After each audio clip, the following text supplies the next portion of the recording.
All right, and you know, it is not every day in the desert Southwest that we actually tell you to brace yourself for bad weather from a tropical storm, but that is where we're at this morning. Yes, the remnants of what was a hurricane, it is now a tropical storm, Odile, are a big deal and bringing a lot of rain to New Mexico. As meteorologist John Smith has been predicting since the beginning of this week, what is left of Odile is now hitting the southwest.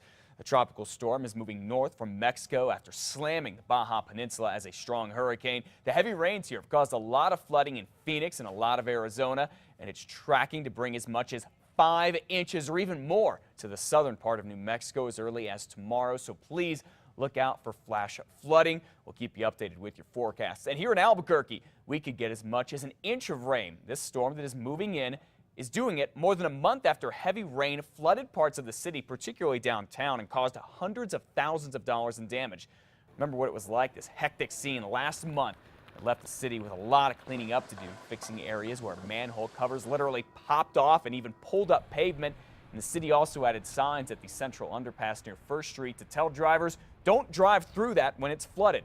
The city also says it has a consultant looking at its 14 underground pump stations to see how they can work better in the future. We know that the systems down here probably need to be reworked. I mean, it's huge capital monies that are involved in it. For the rain we could get this week, the city says 2 extra workers are on standby overnight, and it may even have more on standby tonight. Liz? Also sharpening on our news this morning, the soccer coach accused of drinking and smoking pot before hitting and killing a bicyclist says it was not his fault. His attorney tried to convince a judge of that yesterday in court. This is a bicyclist riding the wrong way at dusk with no lights on who my client hit accidentally. This is an accident, not a vehicular homicide case. UNM student and assistant Albuquerque Academy soccer coach Corey Lucero faced a judge for the first time Tuesday. Police say he hit 25-year-old Jose Ruiz with his vehicle, then left him to die when Lucero drove off. It happened on Highway 528 in the Coors bypass Saturday night. In court, Lucero's attorney told the judge that the victim was riding against traffic, which is against the law. He claims his client could not see Ruiz, so it should be ruled an accident.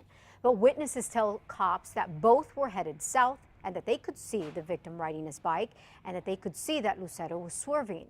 Police say tests show that Lucero had been drinking and was high on marijuana that night. It's not an accident. He killed somebody. Somebody lost their life.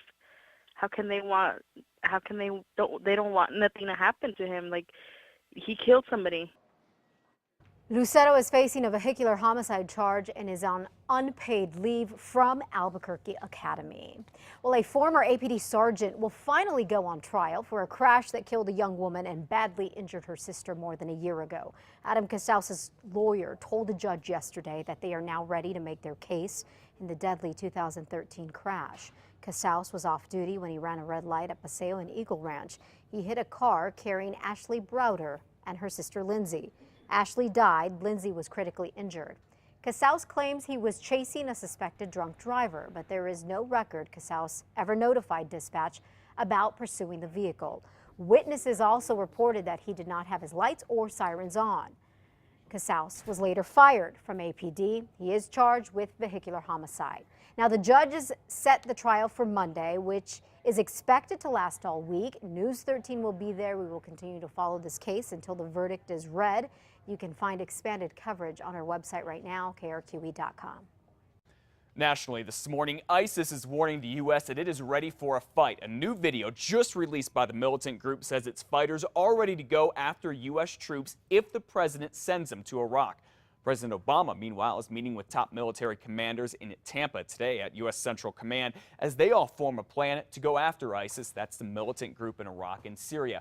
While the president has promised American forces will not have a combat mission in Iraq, basically no boots on the ground, the chairman of the Joint Chiefs of Staff, General Martin Dempsey, told a congressional committee yesterday that the U.S. could need to use the ground troops in the future. Listen.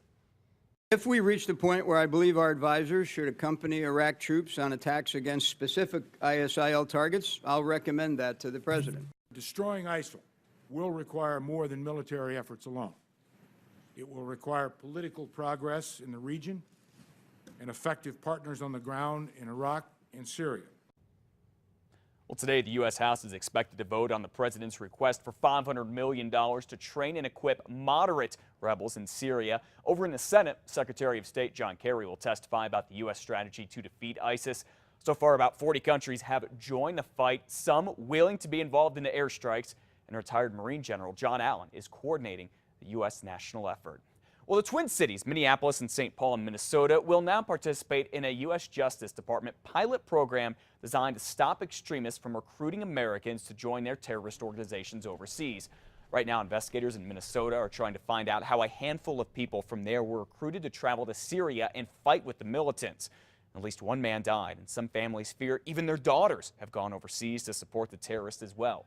The new program will focus on at-risk communities.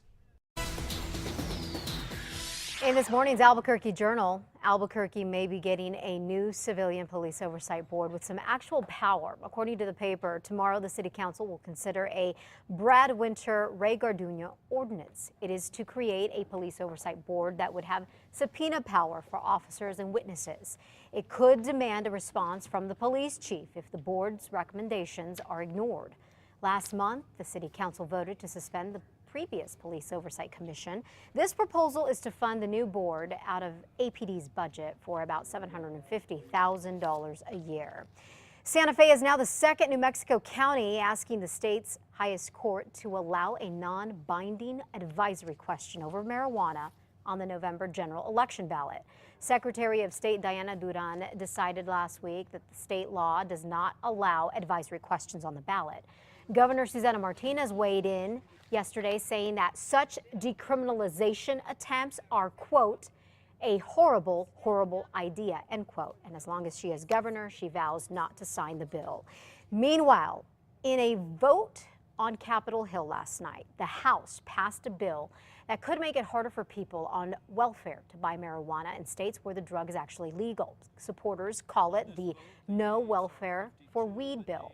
It prevents people from using government-issued welfare checks to buy at stores that sell marijuana. They also can't use their cards to withdraw cash from ATMs at those stores. A 2012 federal law already prohibits people from using welfare debit cards at liquor stores, casinos, and strip clubs.